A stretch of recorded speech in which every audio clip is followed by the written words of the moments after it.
யாத்திராகமம் 23:26 சொல்கிறது, உன் ஆயுசு நாட்களை பூரணப்படுத்துவேன்.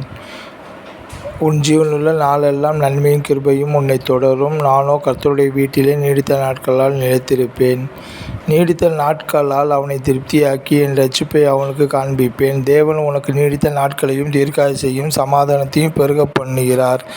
உண்மையுள்ள மனுஷன் பரிபூர்ண ஆசீர்வாதங்களை பெறுவான்.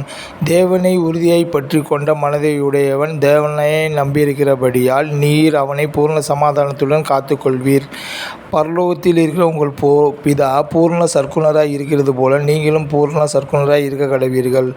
பூர்ண அன்பு பயத்தை புறம்பே தள்ளும். உங்கள் செய்கைகளின் பலனை இழந்து போகாமல் பூர்ண பலனை பெறும்படிக்கு தேவனிடத்தில் விசுவாசமாய் இருங்கள். தேவனே உங்களை பூர்ணத்தை உங்களுக்கு அறிகிறபடியால் தேவனிடத்தில் விசுவாசமாய் இருங்கள். தேவனே உங்களை ஆசீர்வதிப்பாராக. ஆமீன்.